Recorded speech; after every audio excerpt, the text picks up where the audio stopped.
Hello जी guys, welcome back to Dharamshala Himachal Pradesh. भाई Tripti mood family channel में आप सभी का स्वागत है। यार गाइस, बहुत ही प्यारा, बड़ा ही ज़बरदस्त वेदर है आज तो। Early in the morning check कराऊँ,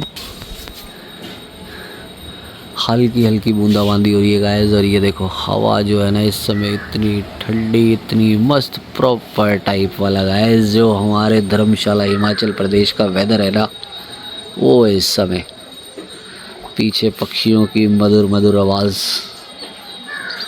और ये हमारे कुछ पहाड़ सामने जो कि थोड़े से धुंधले हुए पड़े हैं अभी ना। ये देखो, ओए होए होए होए, ठंडी ठंडी हवा चल रही है। ये देखो, बहुत ही सुंदर वेदर है।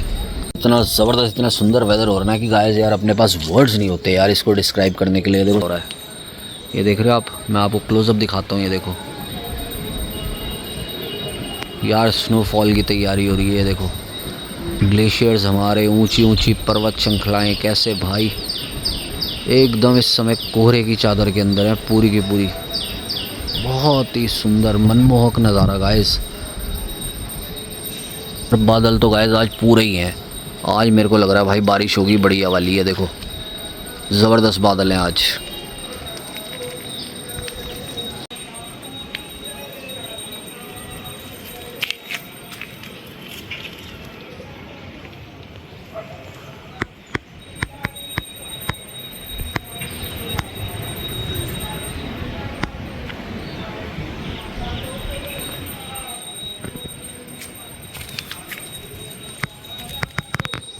तो गाइस यार, अगर आपके मन में भी ये ख्याल आता ना कि भाई मैं भगवान की इतनी पूजा भक्ति पूजा पाठ करता हूँ, इतने व्रत उपवास रखता हूँ, नहीं करते भगवान मेरे लिए आते नहीं है भाई, इतने मैं उपवास रखता हूँ, इतनी मैं पूजा पाठ करता हूँ।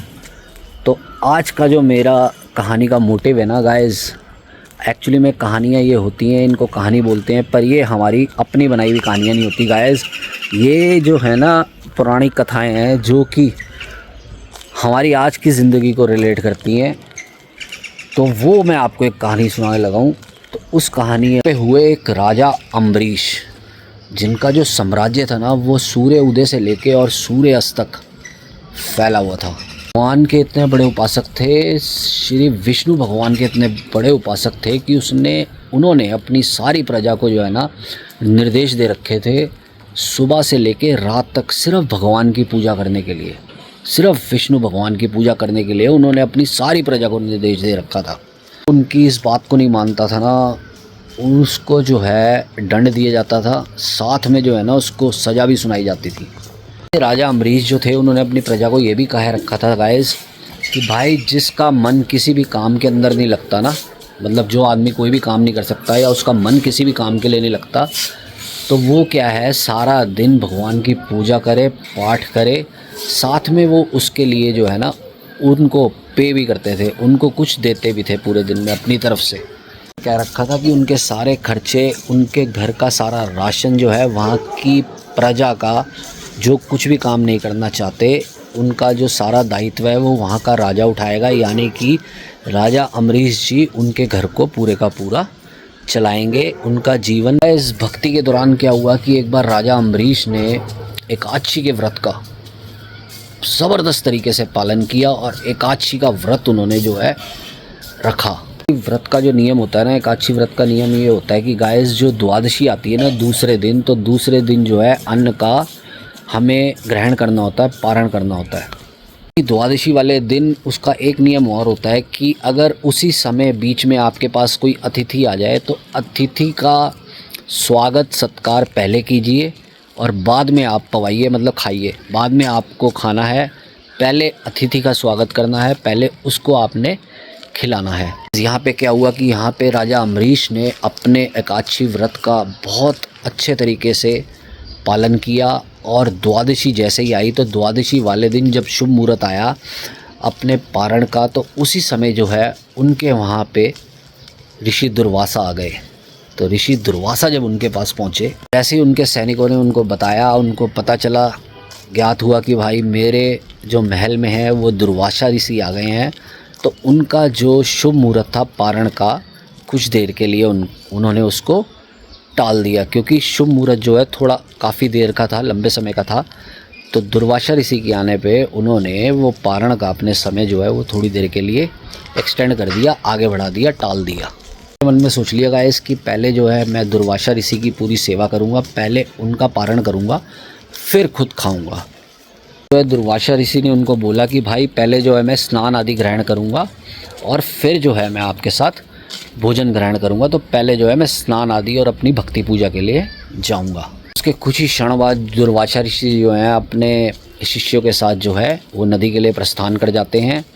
और जब वो स्नान करने के लिए जाते हैं तो वहाँ से लौटने में उनको जो है काफ़ी देरी हो जाती है। जो है राजा जो है उनका इंतज़ार करते रहते हैं और साथ ही साथ मन में एक दुविधा चल रही होती है कि भाई मैं क्या करूं, क्योंकि उनका जो पारण का एक शुभ मुहूर्त था वो थोड़ा लेट होता जा रहा था। करते करते जो है पारण का समय जो है वो टलता जा रहा था और शुभ मुहूर्त जो है निकलता जा रहा था। तो ऐसे में जो राजा हैं वो भगवान विष्णु के जो हैं बहुत बड़े भक्त थे, उपासक थे। तो उन्होंने क्या किया कि भगवान का जो चरणामृत है और एक तुलसी दल वो लिया और उन्होंने खा लिया। कुछ क्षण के बाद दुर्वासा ऋषि भी पहुंच गए और दुर्वासा ऋषि को जैसे ही मालूम हुआ, ज्ञात हुआ कि भाई राजा ने जो है मेरे आने से पहले अपना पारण कर लिया है, तो उनको जो है बहुत गुस्सा आया, बहुत क्रोधित हुए। दुर्वासा ऋषि वैसे ही बहुत क्रोधित रहते थे, बहुत गुस्से में रहते थे। यार जब दुर्वासा ऋषि क्रोधित हो गए तो उनके अंदर से एक अग्नि ज्वाला निकली और उन्होंने राजा अम्बरीश को जो है श्राप देना शुरू कर दिया। अब श्राप क्या था आप सुनिए। दुर्वासा ऋषि ने अब राजा अम्बरीश से कहा कि भाई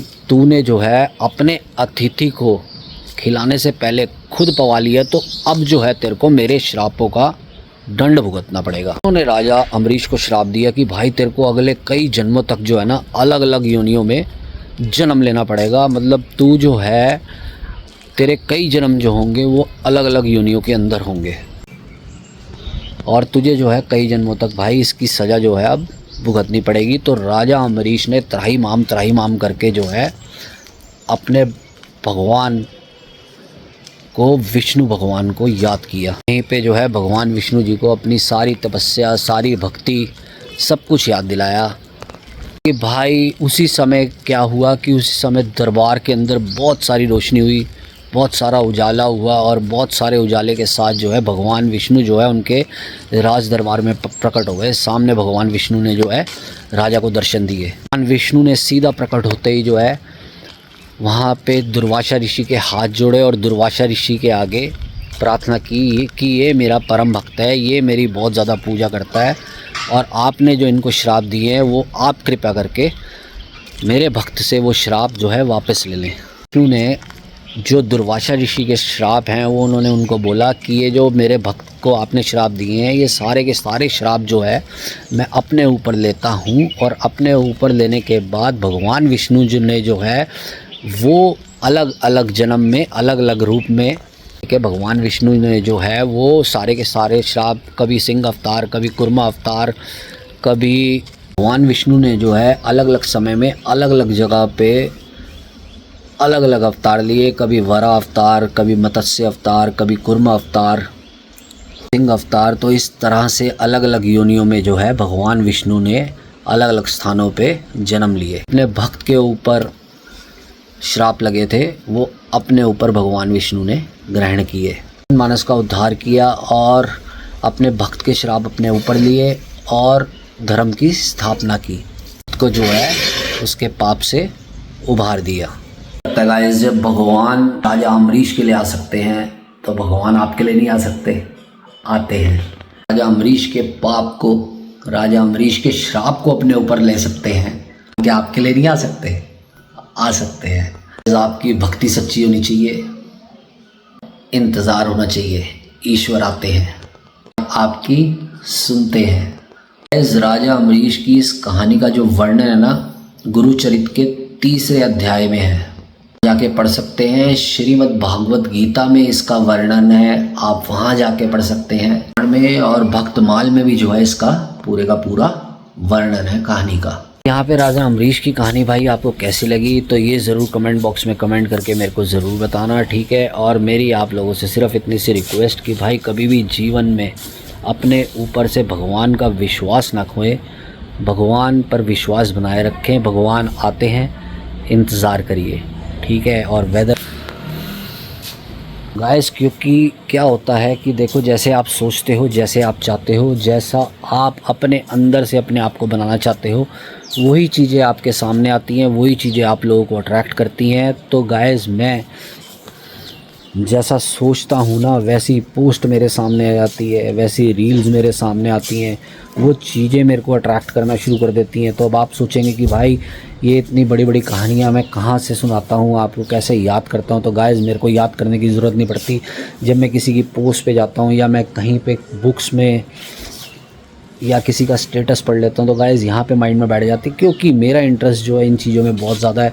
और मैं अपनी डे टू डे लाइफ में इसको जब रिलेट करता हूँ तो याद आता है कि हाँ भाई, भगवान आते हैं, भगवान अपने भक्तों की सहायता करने के लिए ज़रूर आते हैं। बस थोड़ा सा इंतज़ार, थोड़ी सी परीक्षा, और सही समय पे भगवान हमेशा आपकी मदद के लिए आते हैं। तो जब मैं इन बातों को सोचता हूँ अपने दिमाग में कि भाई, अब देखो सारे बोलते हैं कि मैं भगवान का परम भक्त, मैं भगवान का परम भक्त, तो सारे ही भगवान के भक्त हैं गाइस। भगवान के लिए सब सेम है, भगवान के लिए कोई भेदभाव नहीं, सिर्फ भगवान तो भाव का भूखा है गाइस। मैंने आपके साथ अपनी पोस्ट क्या शेयर करी थी, मैंने आपके साथ व्लॉग शेयर किया था भाई, मैनिफेस्टेशन का है ना, लॉ ऑफ अट्रैक्शन का। तो गाइस, ये कोई हमें सर्च करने की ज़रूरत नहीं पड़ती कि भाई भगवान ने क्या कहा, भगवान की स्टोरीज़, भगवान की कहानियाँ, राजा अम्बरीश। हमें जो चीज़ हम अपनी लाइफ में सोचते हैं, विचार करते हैं भाई, वो विचार और वो स्टोरीज़ आपके सामने खुद ब खुद प्रकट होने लग जाती हैं। तो मेरा इंटरेस्ट जो है भगवान के प्रति भाई कुछ बहुत ज़्यादा है। तो मेरे को जो है ये वाली stories, inspiration stories, motivational stories guys अपने आप अट्रैक्ट कर लेती हैं। कहीं ना कहीं मुझे डे टू डे लाइफ में वो देखने के लिए मिल जाती हैं, और फिर जब मैं उनको अपने जीवन के साथ रिलेट करता हूँ तो गाइज़, मेरे लिए तो भगवान हमेशा आए हैं और आते रहेंगे, ये मेरा पूरा विश्वास है। तो मेरी आप लोगों से भी इतनी सी प्रार्थना रहती है, भाई भगवान का इंतज़ार करिए, भगवान सही प्रकट, सही सही सही एकदम सही मौके पे जो है अपनी भक्त की परीक्षा लेते हैं और फिर प्रकट होते हैं। तो गाइस, परीक्षा में बैठेंगे, इम्तिहान देंगे, तभी तो रिज़ल्ट आएगा। बिना पेपर दिए रिज़ल्ट कहाँ से आ सकता है ना। पहले भगवान परीक्षा लेते हैं और फिर आपको उसका रिज़ल्ट ज़रूर देते हैं गाइस। एक चीज़ और कहना चाहता हूँ भाई आपसे कि सन 2001 में मैंने सबसे पहले भगवान की कथा, सत्यनारायण भगवान जी की कथा स्टार्ट करी थी गाइस। हर मंथ मेरे यहाँ व्रत होता था, हर मेरे यहाँ पूर्णमासी का व्रत तृप्ति और मैं दोनों के दोनों रखते थे। पूरे के पूरे भाई व्रत हम हर मंथ, मतलब साल में 12 व्रत रखते थे पूर्णमासी के। और आज आपके सामने मैं खड़ा हूँ कि कैसे मेरी भगवान ने परीक्षा ली और कैसे मैं ग्रो कर गया। समय ने सब बता दिया गाइस। तो मैं सिर्फ आपको यही एग्जांपल देना चाहता हूँ कि पहले भगवान परीक्षा लेते हैं और रिज़ल्ट जो है भाई परीक्षा में बैठने के बाद ही आता है। तो जब मैंने 2001 में भाई भगवान जी की कथा शुरू करी थी, एक छोटा सा आपको एग्जांपल और दे देता हूँ। तो मेरे पास जो है पंडित जी को जो नीचे बिछाने के लिए होता है गाइस, वो दरी नहीं थी, और उनको दक्षिणा देने के लिए मेरे पास 100-200 रुपये भी नहीं थे। तो मैंने जब पंडित जी को पहली बार कथा कराई थी तो उन्होंने मेरे को सिर्फ आशीर्वाद दिया था, और उसकी नेक्स्ट कथा के बाद जो है मैंने उनको 100-200 रुपये देना स्टार्ट किए थे, उनकी दक्षिणा देना स्टार्ट करी थी। तो गाइस, जब मैंने पहली बार पूर्णमासी का व्रत किया था तब मेरे पास जो है उनको दक्षिणा देने के लिए भी पैसे नहीं थे। और आज मैं आपके सामने सुख समृद्ध परिवार के साथ, अपनी फैमिली के साथ खड़ा हूँ। भगवान में विश्वास रखिए, पहले परीक्षा दीजिए, रिज़ल्ट जो है परीक्षा का वो उसके बाद आता है। भगवान अपने भक्तों के लिए स्वयं खुद समय पे आते हैं। आप सिर्फ परीक्षा दीजिए और इम्तिहान ज़िंदगी में देते रहिए। Bye bye, love you all, take care. अपने और अपने परिवार का ध्यान रखें। मैं मिलूँगा दोबारा से आपसे ऐसी ही किसी मोटिवेशनल स्टोरी के अंदर। Bye bye, love you all, take care.